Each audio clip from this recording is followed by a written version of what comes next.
Hello friends! I actually did so many beautiful photogenic things today. Hannah and I got up at like 7, went on a bike ride to go volunteer for a few hours. Nice bike ride home. We did some gardening. I didn't film any of those things.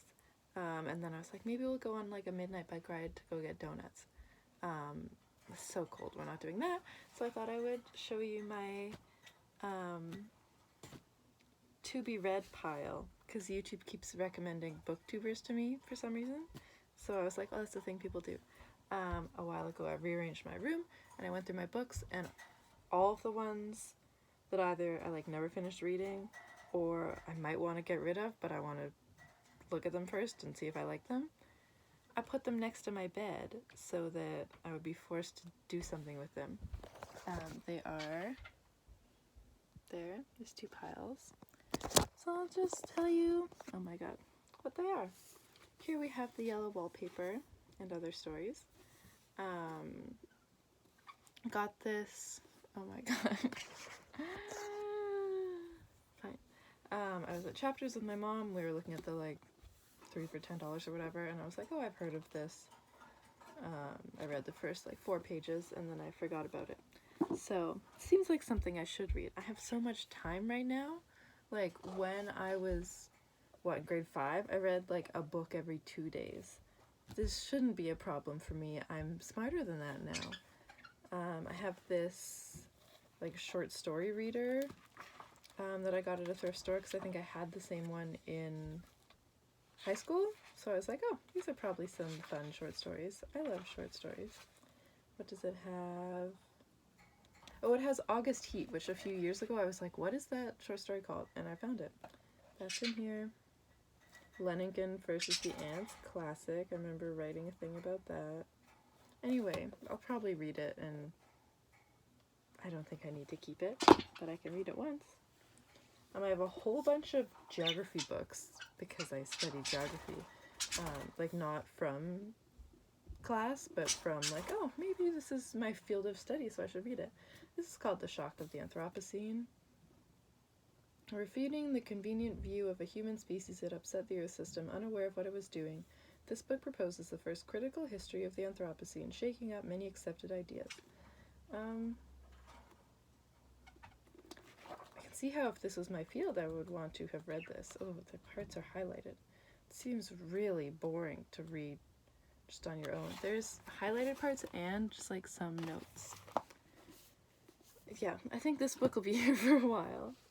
Related, this is, I don't know where this came from. Supercontinent, 10 billion years in the life of our planet. That sounds more interesting, actually. This says, a truly exceptional book, highly enjoyable.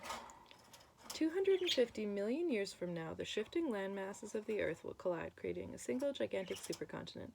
It will not be the first to form, nor the last. In this fascinating and entertaining book, Ted Neild illuminates the science behind our supercontinents and describes how scientists, against the odds, uncovered the grandest of all the patterns in nature.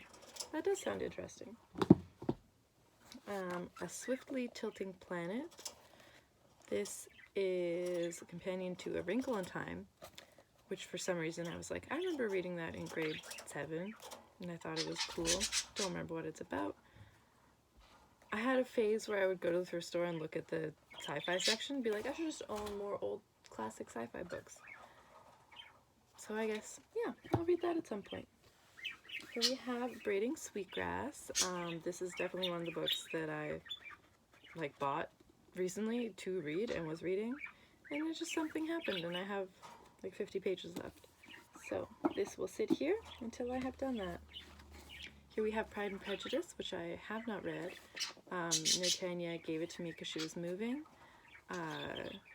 Partly is a joke where I will read it, I will live stream myself reading it. I don't think that'll happen, but I will read it. Here we have Gathering Blue, a companion to the Newbery Award winner, The Giver. I've never read The Giver. I think I'm the only person I know who hasn't read The Giver. Hannah found this in her room and thought it was mine, so she put it in my room. And then she's like, oh, actually, it's my sister's. And I was like, well, I'll read it before I give it back to you. Does that seem likely? I don't know. This This is my birds. This is Crow Planet. I got, I think, for like my birthday a few years ago. It's very good. I like it. And I just never got more than halfway through for some reason, so I pulled it off the shelf. And I have been working on it. I like to read this book in a park only. It's not a good book to be read at home. Here we have a graphic novel that I got, Hannah got me for my birthday. And I just haven't read it yet, so I made sure it was out so I remember that I haven't read it before I put it back.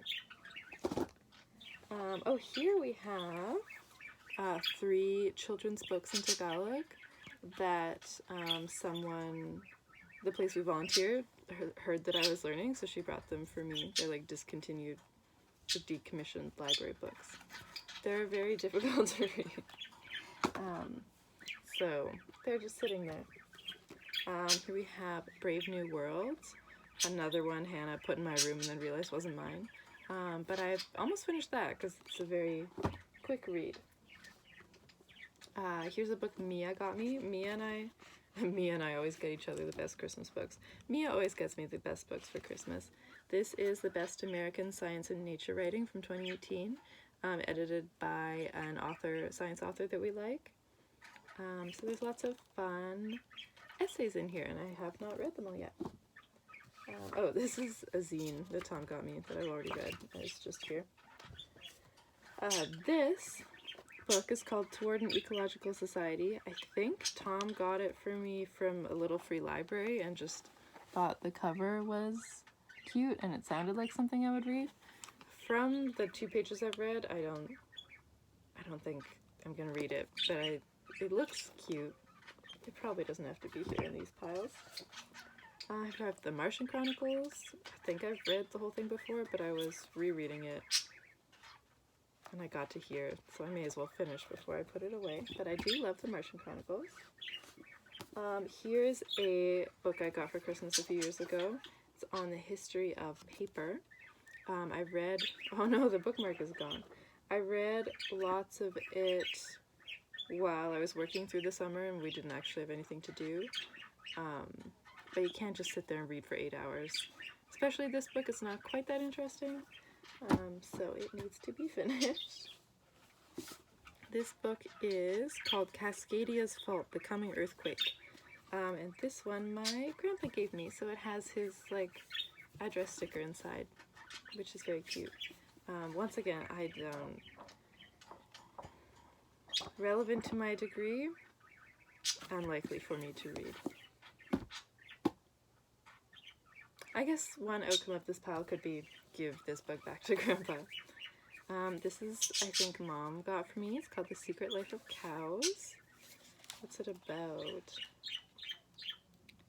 It's just about a woman who has raised cows for a long time and some interesting facts about things cows do.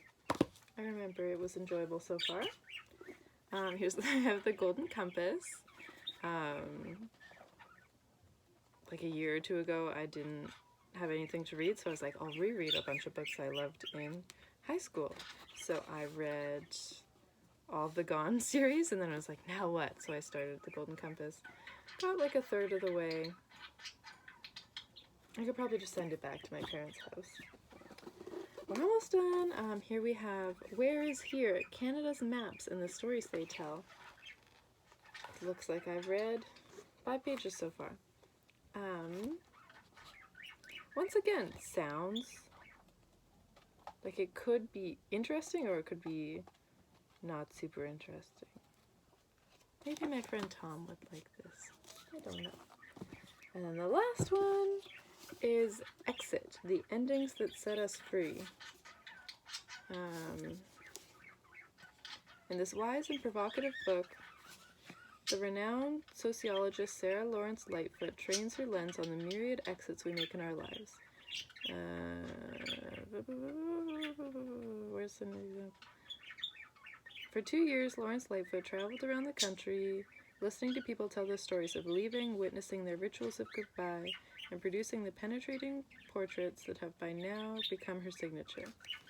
That sounds cool. It's just been waiting for its turn. These are all my books that I would like to read.